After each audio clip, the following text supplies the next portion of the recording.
her nomination and replaces her with Fode Gassama. However, Yakumba filed a civil case before the Supreme Court under Section 127 of the Constitution for a declaration that the President has no power to revoke the membership of a National Assembly member. Belegi TRRC wants distractors. Adelaide Sose, Vice Chairperson of Truth, Reconciliation and Reparation Commission, TRRC, has said that it will not tolerate a person who attempts to obstruct the work of the Commission or who tries to distract from its works by vilifying the integrity of the Commission or the Commissioners. Al Hassan. Yes, thank you very much. Yankuba Ture to face more charges.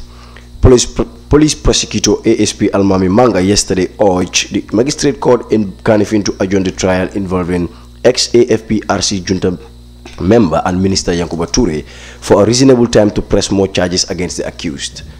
Ture is charged with one count before Aissatou Janenjai of Kanifing for alleged tampering with a TRRC witness, a charge he denied.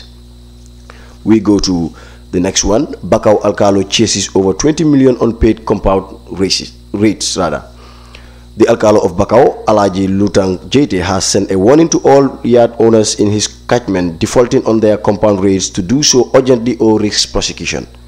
Mr. Jete, who walked into the offices of the standards to send the message, said the situation is very serious and depriving KMC of over $20 million in much needed revenue. Can you imagine some compound owners have not been paying rates for years, he said. An annual compound rate is like chicken change, but ironically some people will spend millions a year and still find it hard to pay just a few. We go to the next one. French vessel to help boost Gambia's navy. French offshore patrol vessel Commandant Birot deployed on the Coram mission of the western coast of Africa and docked at the Gambia ports.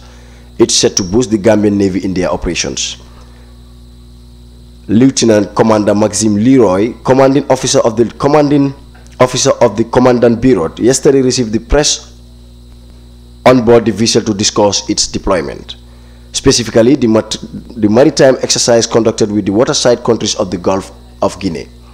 Yes, Masire, nga jalal ñu. Waa jërëjëf Al Hassan ak Zeynab ba léegi rek li ma leen waxoon si boppi xibaar yi ki nga xam ne nag mooy jigéen bi njëkk a teew foofu noonu si TRRC bi.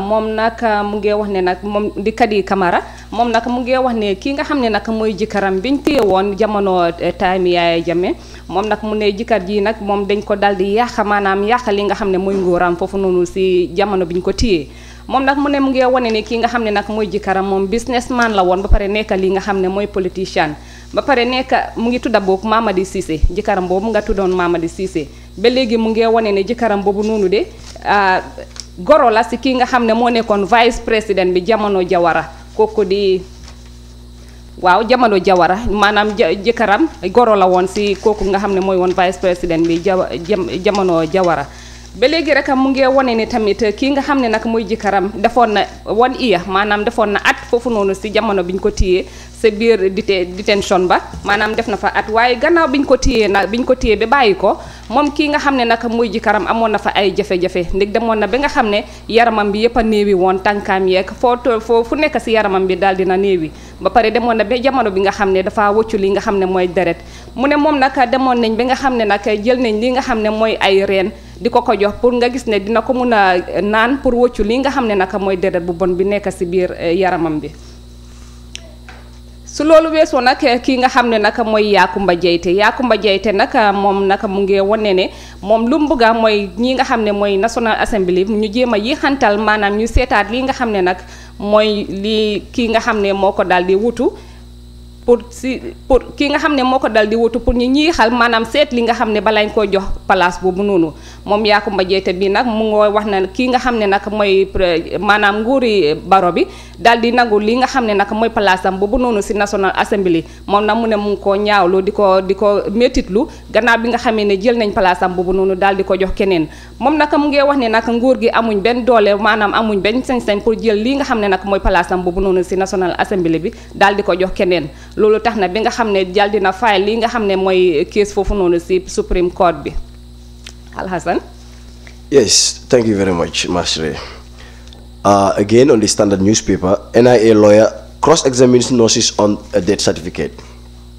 Defense lawyer Christopher E. Main on Monday cross-examined a nurse from the Carnifin Hospital about the death certificate tendered before the court in the NIA 9 trial. The nurse, a prosecution witness, has told the court during examination in chief that the death certificate with number 1595 was missing in the book when the Inspector General of Police requested for it. He added that when the head of the medical record was summoned to produce the death certificate book, they found out that there was an entire page cut from the book, adding that he showed the missing paper on social media bearing a signature and the name of Lamin Langsanyang, the 9th accused person. On cross-examination, the witness admitted that in 2016 he was not at the Carnifin Hospital and he could not be in a position to tell the court things that happened there. He also acknowledged that the death certificate books are usually duplicated. One copy is given to the family of the deceased and the other remains in the hospital. We move to the next story. Gambia institutes Children's Assembly. The first Children's National Assembly of the Gambia was launched last Saturday at the National Assembly building in Banjul. The platform is for children to engage in discussions and dialogue with policymakers and authorities on issues underpinning their growth and development. The initiative came through the National Youth Council and supported by the National Assembly, UNICEF, Department of Social Welfare, Ministry of Justice and Basic and Secondary Education, Child Forum the Gambia, and the Child Protection Alliance. The Assembly is made up of 105 members, including 58 girls and 48 boys, selected from all the regions of the Gambia. Senabu? West African Institute for Financial and Economic Management, WIFM, yesterday launched a regional training on debt sustainability framework of low-income countries. The 4-day training is aimed to train participants on the key features of the revised framework and provide hands-on training in the issue of new LIC DSF template. The first female witness to testify before the Truth, Reconciliation and Reparation Commission TRRC, Kadi Kamara, has explained the arrest of her late husband Alaji Mamadi Sabali, a businessman under Jammes